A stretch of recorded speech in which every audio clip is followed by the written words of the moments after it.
So, uh, welcome everybody. Thank you for joining our next 360 roundtable discussion. I'm Stu Steinberg of eRock Tax, and I started these Zoom discussions to bring together business leaders, individuals, in the hopes of we could rally some ideas on how to deal with what's happening in the new era of COVID-19.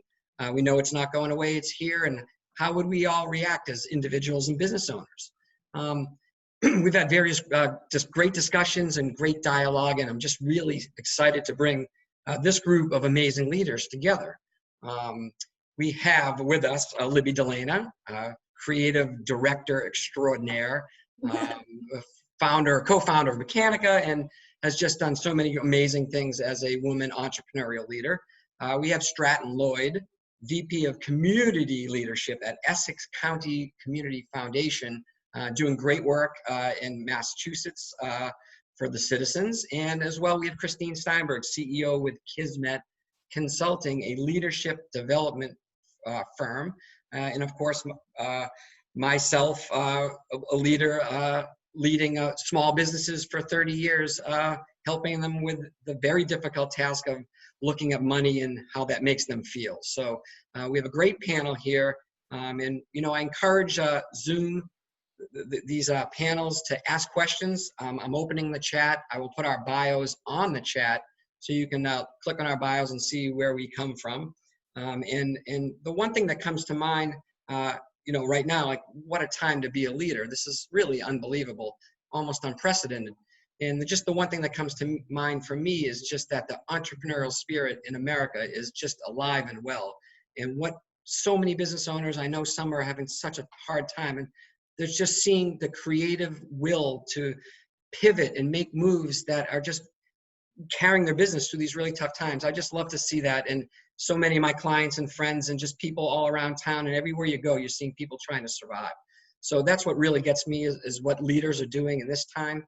And I would ask Libby, really, how do you view leadership during a time of crisis, especially like the time we're in now?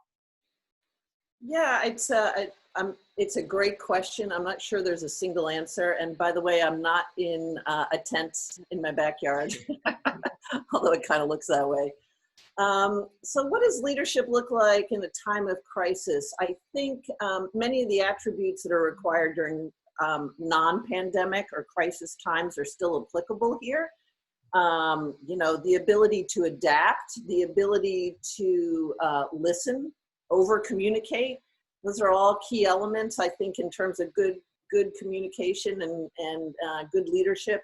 I think the one thing that is essential in this time that is maybe not different, but maybe comes to the top of the list is a notion of humility and kindness. You know, I think everybody is feeling uncertain. Nobody knows where their feet are on the ground. Even businesses that are sort of can see the future and see how the future unfolds, it still all feels a little wobbly for all of us. These are uncharted territory. And so I think a lot of the essential elements remain the same, but I think the prioritization, the hierarchy of what we need to hold very close has maybe shifted a little bit. And I would put kindness and humility at the top, communication, the ability to listen, and adaptability all remain on that list. I think it's just that prioritization shifts a little bit. Yeah, building off that, Libby, the concept of humility, which obviously is any time of leadership is such a great quality to have and build such long-term sort of trust and confidence from your teams. If you can lead with that, not always easy to do, but obviously, you know, very important in times now. We did a survey across our team, you know, just an ad hoc survey. It was just interesting to sort of take you know, we've been doing some of these pulse surveys to get a sense of how our teams are doing during different times as we move to remote work and et cetera. And one of the questions we asked was one of the things that employees were missing the most or struggling with the most. And it was interesting.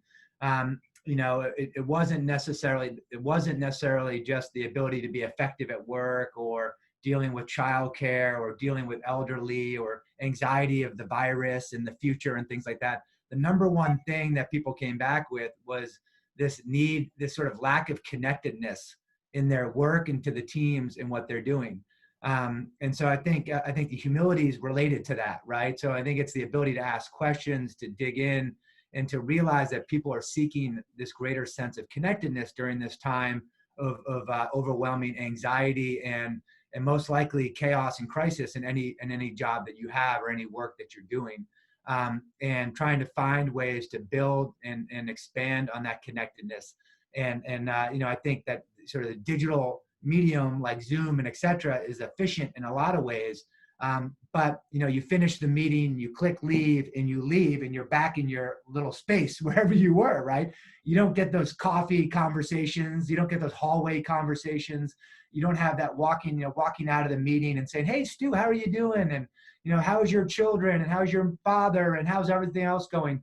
And so trying to sort of be intentional in finding ways to build connectedness and be creative in building that connectedness, and leading with humility, knowing that everyone's dealing with a different place and a different challenge. That's certainly something that's very unique as far as leadership right now, and something that I'm trying to be a little bit more front and center on, for myself as well as for my teams. Yeah, and I love that. And when I think about humility, kindness, connectedness, I believe it's important that we think about the concept of vulnerability, which is a really big buzzword right now. So the feelings that the people around us are having are also feelings as leaders that we're having, right? And to separate ourselves from those kinds of feelings and not put them forward to the people around us could cause disconnect. So that feeling, bringing in that vulnerability, listening to people deeply to hear what they're going through and connect with that.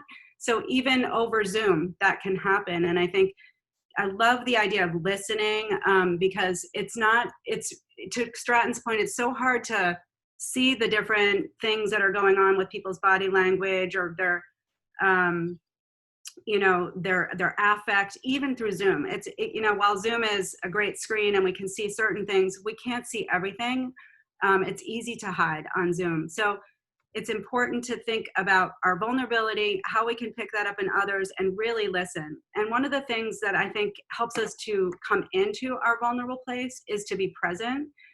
So as the four of you know, I spend a lot of time thinking about the idea of presence, executive presence, and what I've determined over time is that to be present, to be a presence, a great presence, we have to be present. And as a leader, if I were to answer Stu's question, what is kind of distinct about leadership in crisis, it would be that ability to be calm, and you can't really truly be calm until you come into the present moment. And if we think too far about the future or think too much about the past, and we start to get our teams riled up about those two things, then we won't be able to help them think about the solutions in the moment.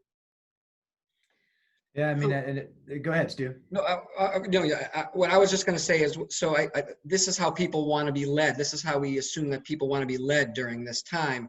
What are some other effective ways that we might be able to tap into the people's resourcefulness or creativity? We can't go greet them at the water cooler or as easily as we can and feel them that way.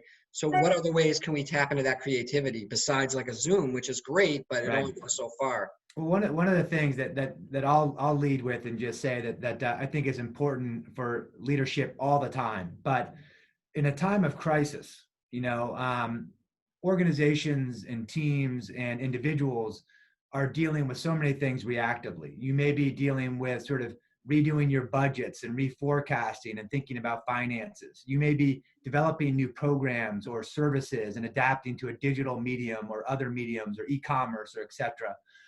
You're trying to engage with your customers in new ways.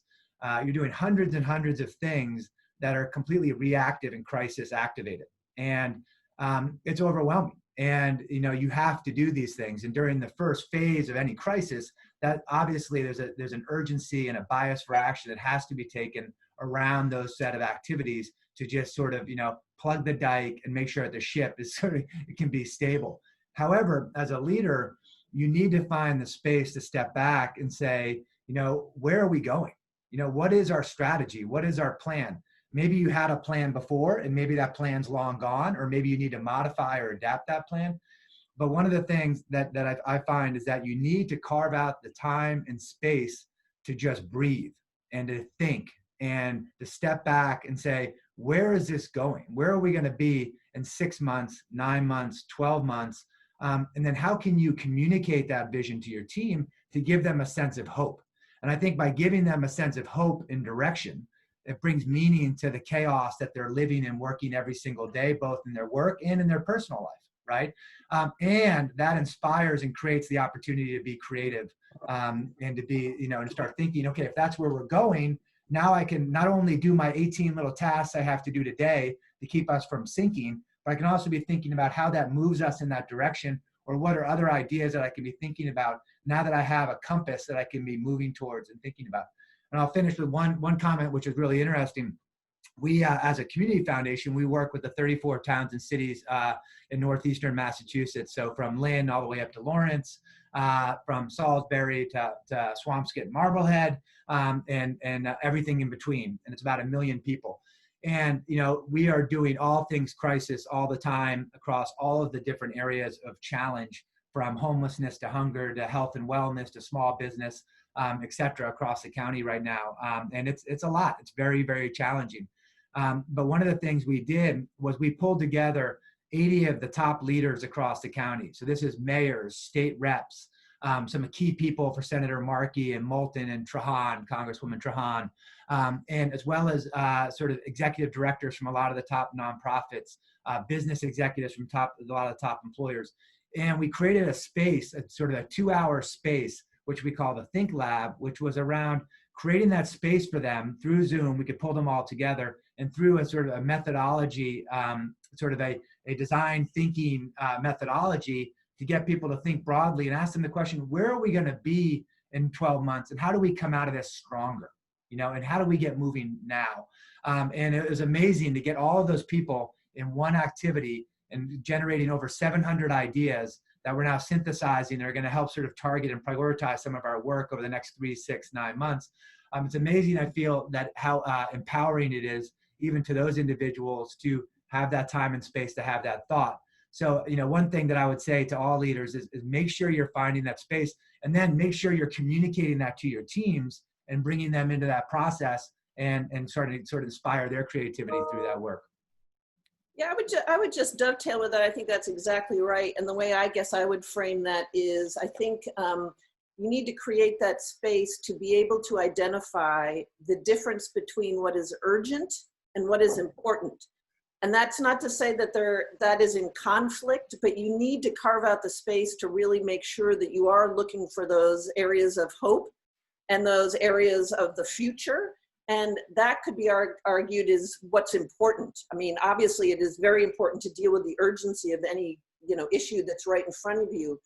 But equally as important is that moment where you sit and brainstorm and think about what is actually important for the long-term survival of any organization. And I do see in the chat, someone asked, talking about over communicating. And I think that dovetails really nicely back to Stu, what you were saying, which is about, and Christine, what you're talking about, make sure that we check in with people. We check in, we understand how people are feeling.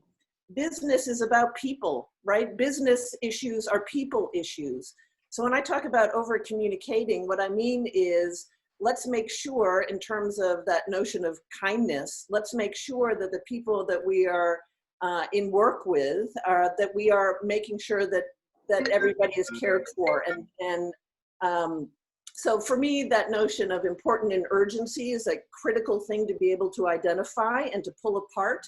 And then in terms of over communicating, what that really means is making sure that your team feels seen, feels heard, because no business exists without the people within it. So we can be making strategic decisions as leaders, but let's make sure that that includes everybody that you sit with and that you work with. Yeah, and I would say it's so important for people to have a purpose right now. So, and a direction, to Stratton's point, and that kind of sense of importance versus urgency. Urgency is real. To your point, you got to clog the dam, you got to do what has to be done, but then you have to get engaged with the different audiences. We talked a little bit yesterday about the walls coming down, and really this isn't a time to develop and succession planning and all that. This is a time to see people as equals. And in a time of crisis, as we've seen in history, the most incredible things become born, start to manifest and start to open up new possibilities that would not have been possible without these kinds of breakdowns. But how do you enroll people and mobilize them into a conversation about purposeful and common goals? And that's bringing us back to the connectivity, because if you are like what you did, Stratton, is brilliant, right? You empowered people, you got them generating ideas, you got them not to dismiss their anxiety or cover it up, but help them to start accessing a different part of their human experience right now, which is just as relevant and as equally important. And you don't, and I would say, and you don't want to brush over anxiety. And so it's the combination of, the great leader is balancing on a tightrope right now between that real authentic humility and vulnerability and moving people and mobilizing them into action and really accessing their ideas and helping them come to light. And you'll see new leaders emerging that before you'll see some of the people that might have been successors or people rising the ranks who actually aren't. A lot of the true colors come out right now. I think it's really about balancing the business needs and the people needs. Again, they coexist, and there is no way to lead with one of those as more dominant the other. They coexist and they are required. It is required for leaders to look and understand both requirements. Yeah. Stu talked earlier about sort of the entrepreneurial energy, that is sort of out there. And I think for a lot of people, your first reaction to that is, what? Entrepreneurial energy? How do you create something when you're stuck at home and you can't even do anything? You can't get out and talk to people, talk to customers. You can't sell anything. You can't do anything. You can't produce anything. But although that's counterintuitive, it is a real truth, because whenever there's volatility in a marketplace, whenever there's change, whenever there's these radical shifts, and there's nothing more radical than what we're going through right now, right? It creates, it's sort of, the plate tectonics move, and sort of new things suddenly adjust, and new things that you see that you never could see before. And so, it's interesting, one of the things that I found fascinating is that sort of approaches and practices and activities that we, never would have done 3 or 6 months ago are suddenly extremely appealing. Like suddenly things are like, I will do that. That sounds really interesting to me. Yeah. It might be doing something like this event, right? Where you're getting people together and having a conversation where we never would have done this before. Although it's really not that hard to do. You're like, wow, this is actually sort of fun and pretty easy to do. It may be new business practices, doing a Think Lab with 80 county leaders, all virtually, so that the mayor of Salem gets on a virtual lab with us, with sort of the regional director of Congress, Congressman Moulton, and these executive directors. We would never have done that. We would never even have thought of doing that, because it seemed sort of, unauthentic and not human, to do that. But now it's like, wow, that's actually really cool.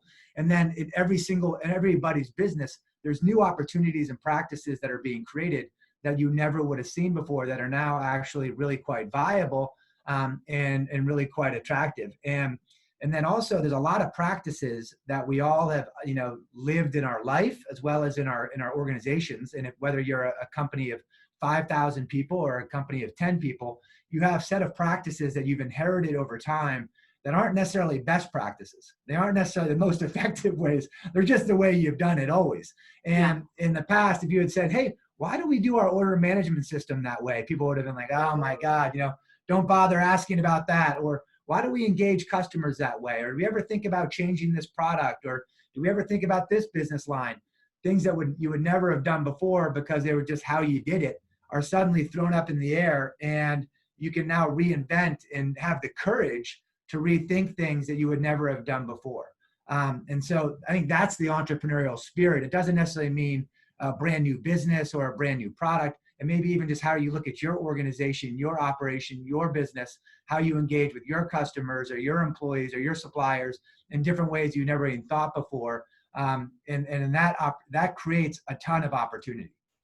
There's a woman who did a lot of research on innovative leadership. Her name's Linda Hill, and she did a TED Talk. She has a great book, but she believes that it's important to create conflict in an organization, because conflict is where great ideas come from. So here we are with, kind of a global conflict, a global debate, a global disagree. There's so much going on as we look around us, right? And it's just a prime forum for great ideas to emerge. And so to Europe, everything starts to break down, but it's this kind of conflict that the entrepreneurial spirit really rises up within. So it doesn't, while we can't interact the same way, people who see possibility and try to bring that possibility forward are going to, be considered the entrepreneurial people of this time, the entrepreneurial leaders and the innovative leaders. But I also, we heard you speaking, Stratton, I was thinking of the word generosity. And so as we kind of fluctuate between the business and the human, there's something, I don't know if you've both seen this, Libby and Stu, all of us, I've just seen such a generosity of spirit, like the mayor giving his time, like us giving, it's like you just her time. Want her time. There you go. Right. It's about giving right now, and it's about helping, and it's whatever. And Libby, I'd love to hear, I know that you're doing some incredible work on that front. Can you tell us about that? Yeah, I think, and it's interesting. I'm not sure I would have started out thinking that this might be an opportunity for new business. That wasn't at all the thinking. But actually what we've done is partner with a group out in Boulder, Colorado, the Purpose Collective. And what we're offering is essentially office hours, free office hours, which is that any purpose-driven organization or nonprofit that would like the, experience and wisdom of somebody who's been in this sort of marketing world for a very long time. You can sign up for a free office hour and give us a little brief on what you're struggling with. So a lot of it's COVID, but some of it isn't. See a lot of nonprofits that are just sort of struggling with what's our mission moving forward. And so what we do is we spend about an hour each looking through and doing an audit of website, social media, all the strategy work. And then we all get on a call like this and do a debrief on what we found during that audit. And we've talked to about 30 plus organizations from around the world. One, for example, is called the Parliament Project over in London, which is a nonprofit to identify, empower, and train young women to run for office. And they were struggling with some strategic work and how do we really show up on social media? And we spent, about 3 hours and came back with an entire list of things to consider. It turns out that's turned into kind of a new business tool. That was not the intention. Honestly, it's as nourishing for us, I think, as it is for the others on the other end of the phone, on the other end of the Zoom. But it has been kind of an extraordinary experience. To your point, Christine, it's sort of take what it is that we know and share it as broadly as we can. I would love to say it was an original idea. I was scrolling through Twitter one day and saw a young man who is an attorney who basically said, I'm not on the front line, I'm not an essential worker, but I think what I have is valuable. So if anybody's struggling with logging in and navigating the PPP, just DM me and I'll walk you through it. And it sort of was that moment of, oh, I think what I have might be, my skill might be helpful in this time. So how can we spread it as widely as possible to offer that help as widely as possible? And, if somebody asked me the other day, what would you say are sort of the 3 tips for this time period? I just say, ask for help, offer help, and lead with kindness. So just ask people for help, offer your help, because that closes the loop, that makes it a virtuous circle, and then lead with kindness. So that's how we sort of stepped into this moment of taking what it is that we know and trying to, share it as broadly as possible. I love that. That's Yeah, awesome. that is great. So, but where are some potential for leaders, but where are some potential like watch outs or, blind spots? What are some potential pitfalls that could become us leaders, specifically in this COVID era and then beyond? I'll let anybody handle that one. I'm not sure I want to handle it myself, but. I mean, I think, Christine, you touched on it earlier, which is, I think a blind spot is to identify leaders really narrowly. Are they the people that are at the top of an organization? And I actually think that's, that mindset is going to be broken down a little bit, and that leaders are going to show up in a beautiful portfolio of ways, right? There's going to be a number of leaders that, to your point, I think you said earlier, Christine, which was they might not have been labeled that before, these individuals, but I think those that are running organizations, and I think this is part of that humility, is the ability to welcome leadership from a lot of different pockets of your organization. And so I think it's a sort of a redefinition of what leadership. I mean, one of the things, define as leadership. Yeah. I mean, doing the inverse of some of the positive things that we've talked about, some of the pitfalls. I mean, I think, and it's interesting. So as a community foundation, about 2 years ago, when the Columbia gas disaster hit in Lawrence, Andover, North Andover, we were tapped by the governor to oversee about $25 million of philanthropic relief to those communities also, to the residents and businesses. So we've been sort of living in sort of crisis philanthropy, disaster philanthropy now. We were just winding that down 18 months after that when this sort of kicked off. So I feel like I've been living this and watching, sort of crisis and hundreds of leaders operating in this mode. But I think one pitfall, and I think this is exacerbated in the digital world because we can't touch and feel and see some of those nuances that we talked about, connection earlier, that don't exist, is I think leaders can quickly sort of isolate themselves and either feel like they're the only ones that can solve anything, and so they have to do it all themselves, and because they're not seeing people on an everyday basis and bumping into them at the coffee maker and things like that, they just hunker down. They could sort of start to feel like a bit of the superhero complex that they're that anything that good happens is because of them, because they're in their world and their tiny office and in their space, and that's all that they can see. And those are real things you need to be aware of. And I think that goes to some of the humility and some of the connection that we talked about before. I think also that it's easy for leaders, because it's such a crisis and it's so overwhelming, to really get too caught up in the details. Which obviously you've got to do some of that during a crisis, but you can quickly get caught up in the weeds and in the details, and that can be, you don't paint that longer term vision, and that you don't define that compass, and you're just hammering down. And then the final thing I'll just say that I've definitely seen is that people try to hold on too tight to the old, and well, we got to hold on to it, we got to maintain it, we got to do it, and I think. I think the reality, which has been hard for all of us as in our personal lives as well as our business lives to realize, is that this is a long-term thing. Crisis like this, and the crisis like the Columbia gas disaster, is not a 3-month issue.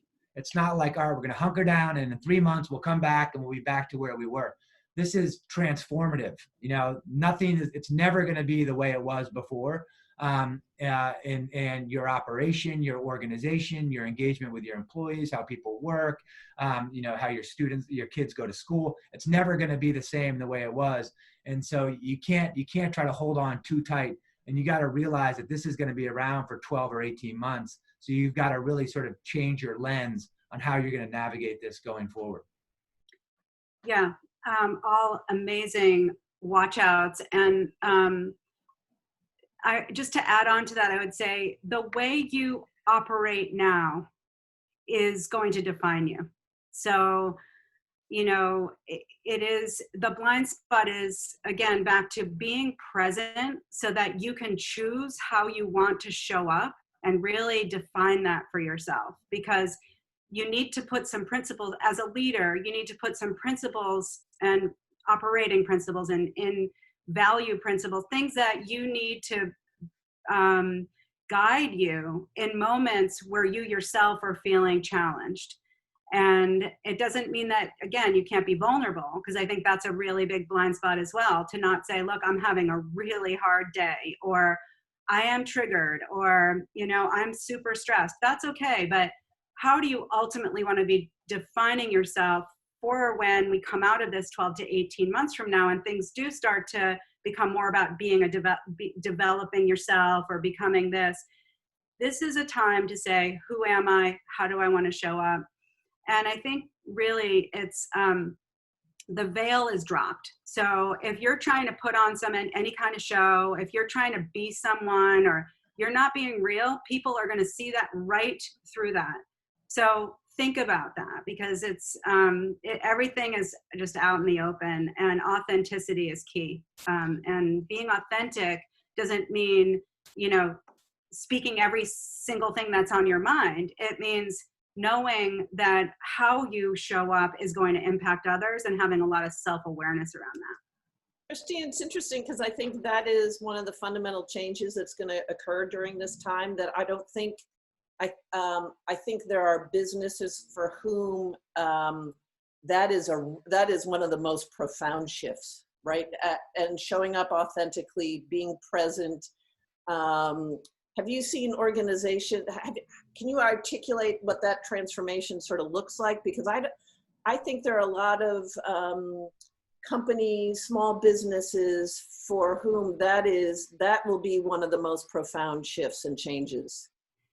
Yeah, and I think you can just see, I don't have any specific examples, but I am noticing that the leaders that are stepping up and addressing the real issues, whether they're business, like saying these processes don't work anymore, we have to pivot, and really taking a stand about that and letting the cards fall instead of playing the political games to try to advance their own careers, right? The people who are actually saying we can't do this, and they're willing to kind of, you know, not maybe advance or whatever, but also the people who are are just noticing the things that are wrong. I mean, again, it's the veil is being pulled back. So the people who are running scared, trying to cover things up, trying to figure out how to stay in their positions, are going to be the weak links, and they need to know that and just take more risks. It's not, I look at those people and I don't judge them either, because everyone is, you know, trying to figure out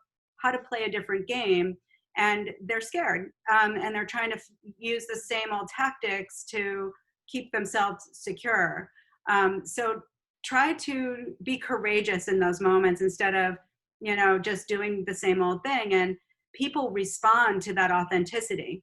So if you can take that risk and say, you know, I was this way, now I want to be this way, or our business was focused on this, but there's another need that we can fulfill that's much more meaningful and helpful.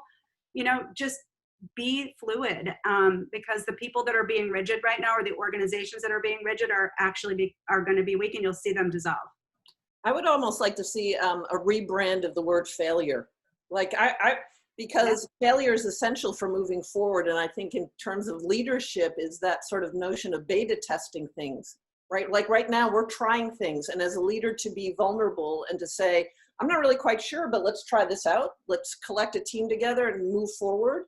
Yeah. So that notion that failure is necessarily a bad, I like to believe that failure is required in order to move forward towards success. It's an essential part of it. Anybody who's a beginner at anything realizes that what used to be defined as failure is really an essential step to moving forward into innovation, into the future, into adaptability.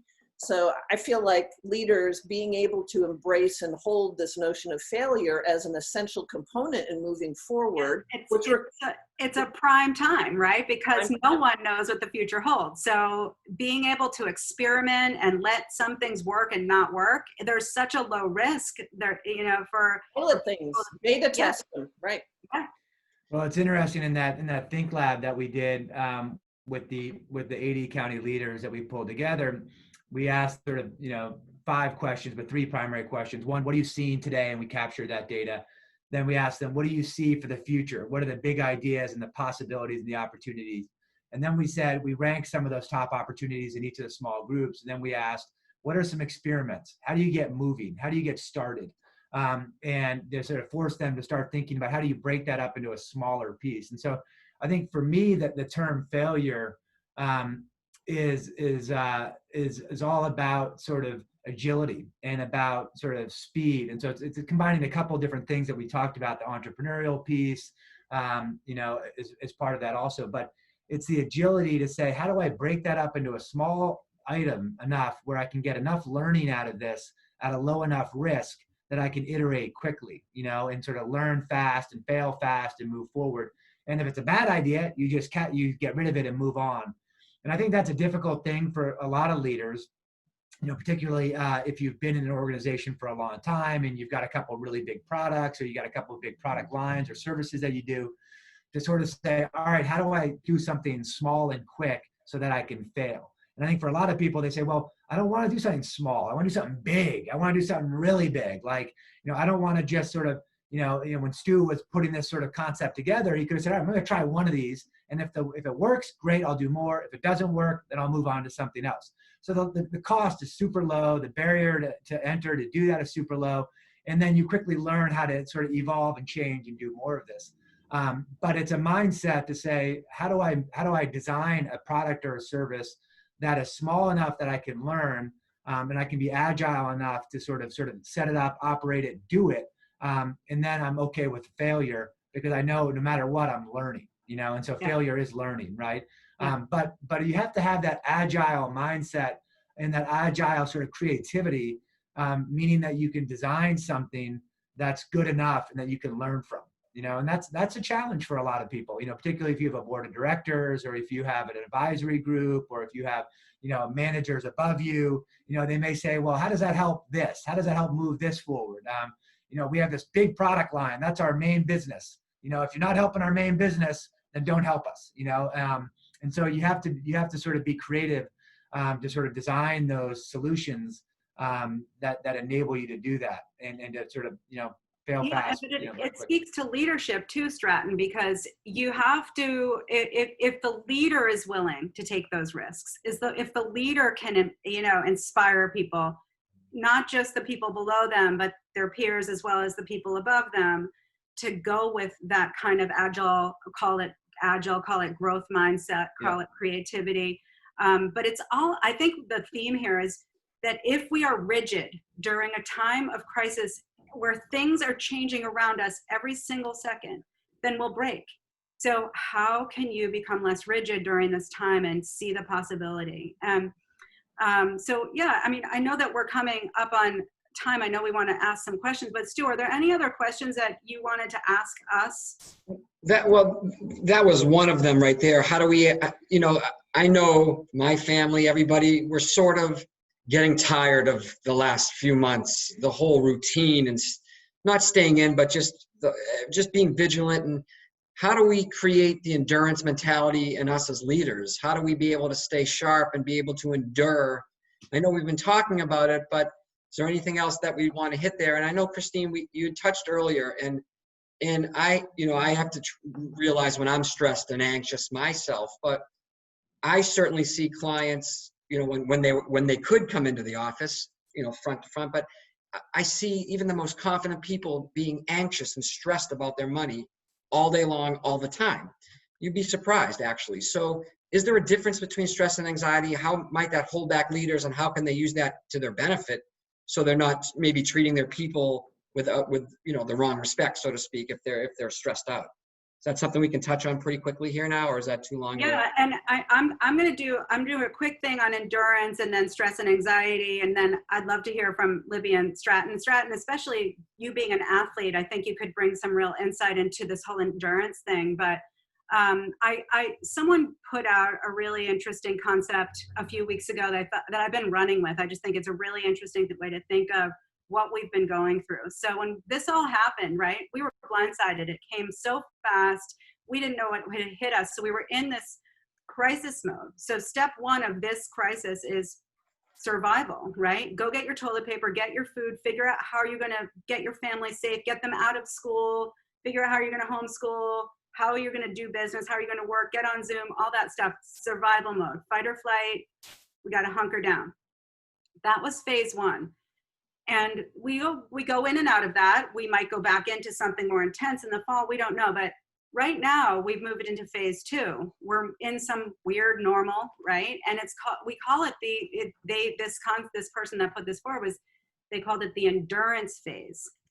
And when you have to endure, say, a marathon, it's 26.2 miles.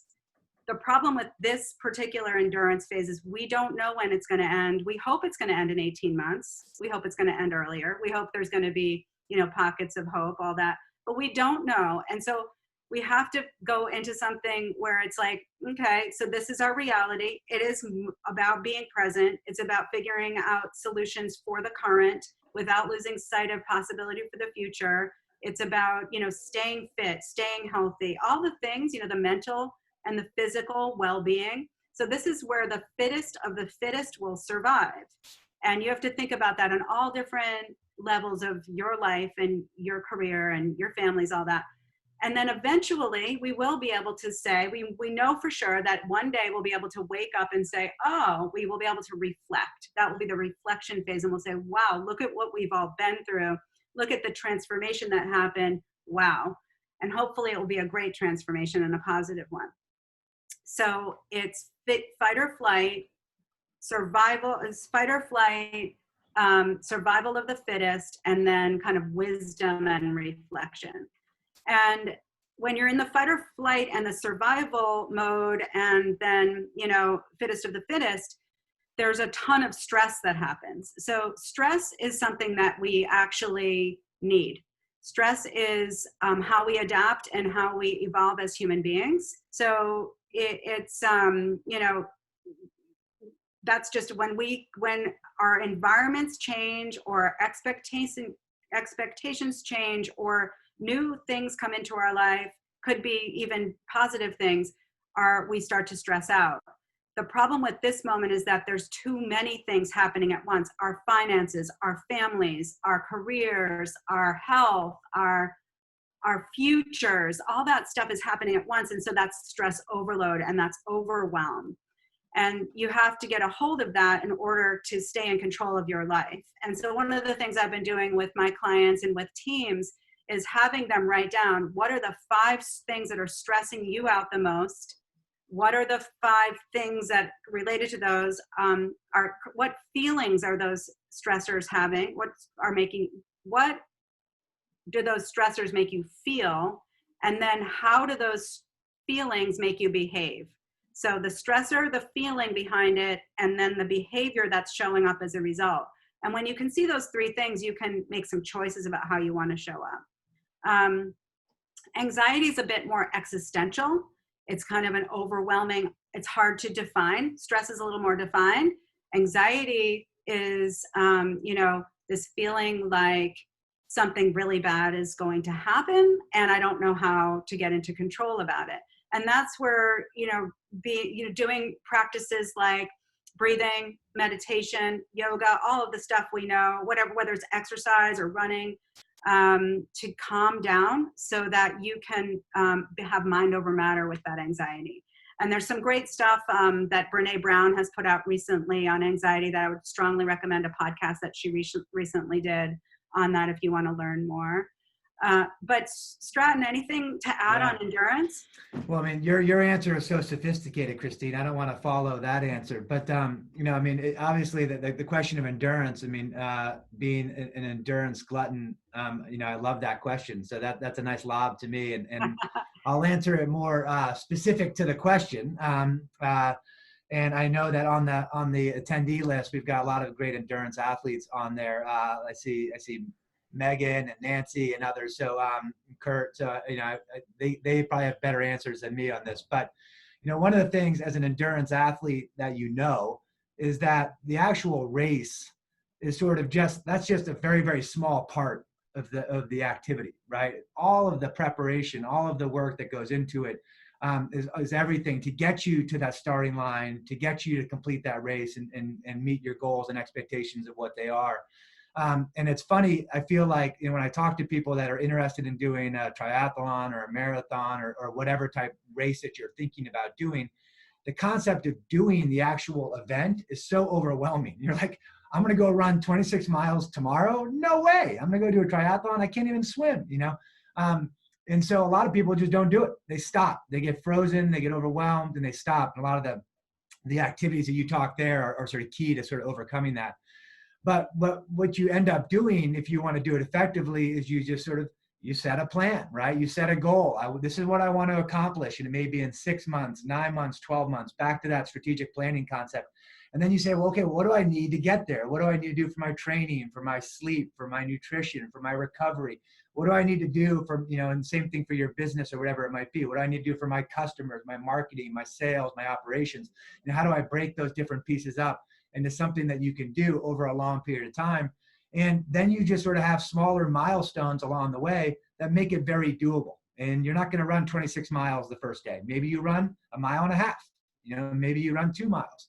And you sort of build up to that. So I think that analogy there is very aligned to what we talked about earlier. The last two things I'll just say that are very much tied to sort of, you know, being an endurance athlete is that, you need to enjoy the journey. You know, you need to figure out the mindset. You've got to shift your mindset that the training is the fun part. The training, the journey, that's the fun part, you know.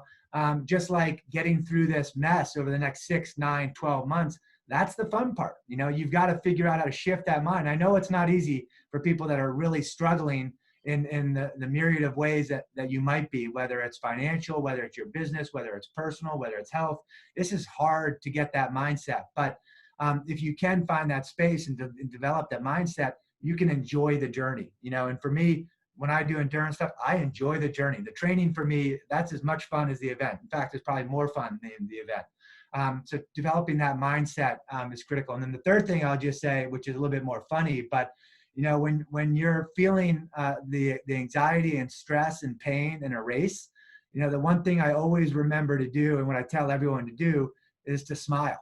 You know, it's like you got to just sort of force yourself to smile during that time of sort of stress and pain, because that actually kicks off some sort of endorphins and positivity and gets you going. So, you know, it's a little bit of a metaphor, but you got to find the time to celebrate the wins, you know, to have joy, to celebrate the relationships, to celebrate the things that are happening, even if they're tiny in the scheme of things, because that joy is what will get you through it to the end.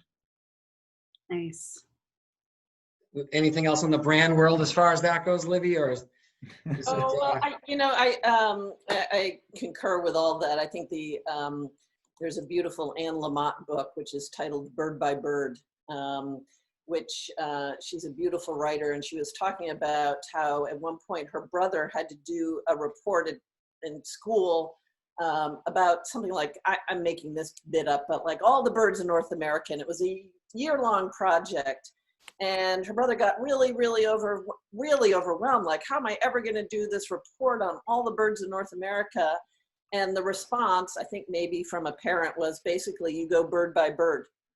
And so it's step by step, it's bird by bird. To your point, Brett, and it's, you know, it's break it down. It's break it down and then bring presence to it. I do this crazy thing every morning. I go for a walk. It's a meditative practice. I've been doing it for close to 9 years. I realized not long ago that I've basically walked the circumference of the earth, which is about 25,000 miles.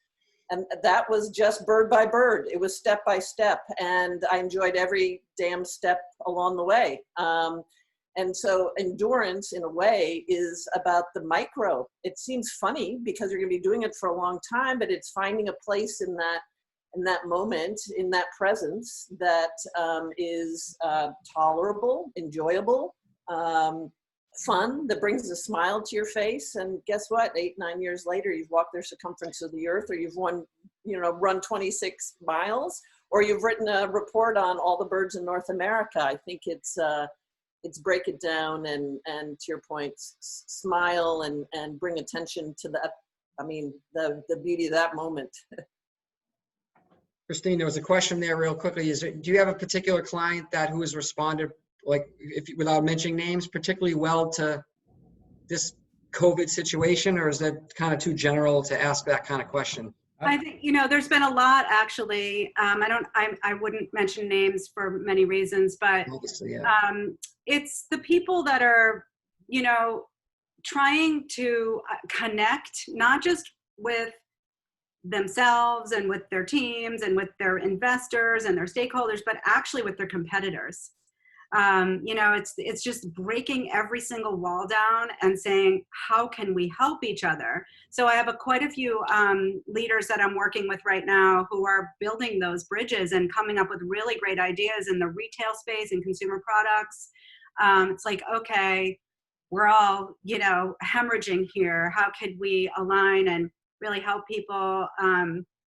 So that's been great. But I think about, oh, go ahead. I was just going to offer something, Christine, Yeah. to that question, a very specific example, and actually it was more from the gas disaster than COVID-19, but very similar, was, and I'm not super political, so this isn't an endorsement in any way, but was Charlie Baker, was actually seeing him respond to the Columbia gas disaster in Lawrence, Andover, and North Andover. And it was pretty fascinating how, he was able to quickly sort of, build relationships of the leadership there. And probably he had done that in the past, so that was already there, but with the mayors and town managers there, understand that the dynamic in those communities was different than every other dynamic. I mean, Lawrence is 70% Spanish speaking. It's a very different dynamic to how you solve problems. Quickly assessing which organizations that he wanted to work with and partner with that were stepping up or had the ability to be neutral at this time. And then quickly rallying sort of around a plan, defining a quick plan of action, which he did on a whiteboard. He sort of got up there on a whiteboard with the folks in the command center, sort of drafted out. He stayed very high level. He didn't get caught up in all the weeds. He didn't get caught up in all the politics, although he was sensitive to that. And he understood that these communities were unique, and put together a plan and then delegated it. And then literally stepped away. And so in 1 week's worth of work, he had a tremendous amount of impact, and then he stepped away, and obviously the plan sort of unfolded in its own way and evolved in its own way, but people were then empowered to sort of step up and lead from there. And it was interesting. I haven't done much with Governor Baker other than that, and had no real insight into his leadership or et cetera. But clearly his business acumen and capability in that time of crisis, the ability to assess and to develop a strategy and then delegate was super effective for that one example. That's great. That is great. This is a really great chat. I mean, I heard a lot of words. I'm just going to fire some out here real quickly. Systems approach, bring together, be relevant, entrepreneurial, lead softly, lead with the heart, humility, strategy, balance people versus business, harness ideas, be present, fitness, connector, adapt, communicate, hope, direction, wisdom, reflection, ask for help, offer help, and lead with kindness. I mean, that's Libby. That's awesome. Breaking down walls, feeling, kindness, direction. We could probably go on, but these are just some of the words I heard from some great leaders. And, I'd love to thank, obviously, Libby and Stratton and Christine for being here and just talking this out. Thank you guys so much. It's great to be here, Stu. Thanks for organizing this. It's a great opportunity to have this conversation. Yeah, if anyone has any Thanks questions. for joining. Yeah, thank you, Libby, and thank you, Christine, of course. But if you have questions, you can email me or email any of us offline. And just be sure to reach out with questions and lead with compassion if you can. That's all I'd say. Thanks very much, guys. Thanks, everyone. Bye-bye. Thank Have a great you. one. Bye, Thank you. everybody. Bye-bye. Thank you so much.